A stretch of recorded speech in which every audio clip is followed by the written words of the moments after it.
I'm going to coach you for a couple minutes on court positioning, an undervalued but super important part of the game.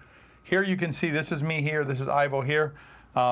Here you see a pretty standard position. The reason Ivo's pinching middle a little is because I just returned and moved in. So this is a good position for Ivo to be there. He could be one step over, but this is generally good here.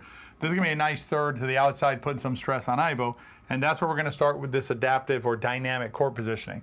So the first thing I'm doing here is you'll see I've backed off of the non-volley line and I've taken a middle position. The reason I've done that is because Ivo is stretched wide. If I just stay up here in a static position up at the non-volley line like a lot of players do, we leave all of this open. Not going to let that happen. So I have backed up, and you're going to see the next shot's going to come through here, which is a good attack by the opponents.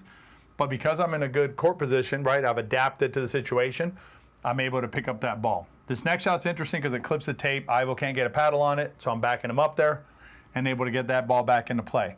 So here, I'm just going to split step again. I'm off the line. There's nothing to be done right now other than defending.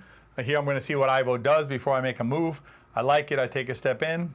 Here I'm just going to reset it back in there. Normally I would blow that ball up, but I was playing at the level I want to play at for this situation.